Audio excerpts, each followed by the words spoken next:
Maria sempre foi conhecida por sua gentileza.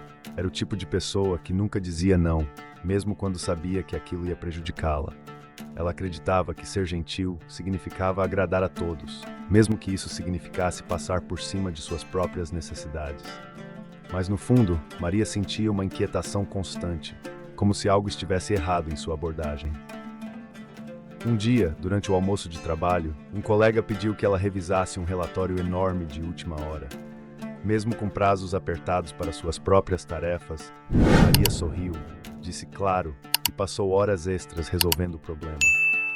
Quando chegou em casa, exausta, viu o jantar que tinha planejado com sua família ser adiado mais uma vez. Sentou-se no sofá e sentiu o peso de sua escolha. Mas a história de Maria começa a mudar quando ela encontra um livro sobre limites e gentileza. Uma frase chamou sua atenção. Ser gentil não é dizer sim para tudo, mas dizer sim para o que está alinhado com você. Essa frase ressoou profundamente. Pela primeira vez, Maria percebeu que estava confundindo gentileza com submissão. A verdadeira gentileza, ela entendeu, vem de um lugar de autenticidade, não de sacrifício constante. No dia seguinte, no trabalho, a mesma situação aconteceu. O colega pediu ajuda de última hora. Maria, respirando fundo, respondeu com firmeza, mas sem perder a gentileza. Hoje não vou conseguir, tenho outras prioridades. A reação foi inesperada. O colega sorriu e respondeu, sem problema, eu mesmo resolvo. Maria ficou surpresa. Naquele momento, percebeu que ao dizer não com respeito, ela não perdeu a conexão com o colega. Pelo contrário, ganhou algo ainda mais valioso, o respeito por si mesma. Ser gentil não é apagar suas necessidades para agradar os outros. Você pode dizer, isso não está certo para mim, sem deixar de ser uma pessoa compassiva e atenciosa.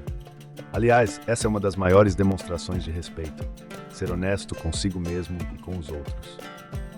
Maria percebeu que, ao estabelecer limites claros, ela não apenas preservava sua energia, mas também era mais verdadeira em suas interações.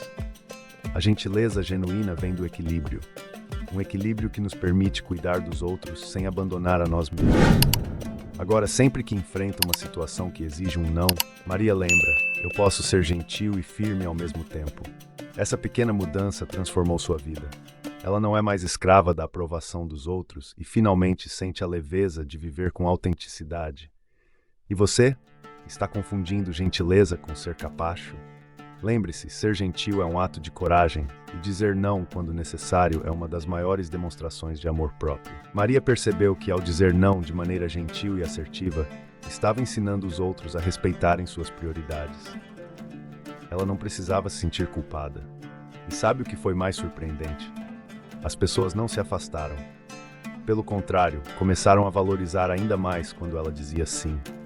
Com o tempo, Maria percebeu que a gentileza verdadeira vem do equilíbrio. Não se trata de fazer tudo por todos. Trata-se de agir com intenção, de saber quando dizer sim e quando dizer não. Ela aprendeu que priorizar suas necessidades não era egoísmo. Era um ato de amor próprio que, no fim, beneficiava a todos ao seu redor.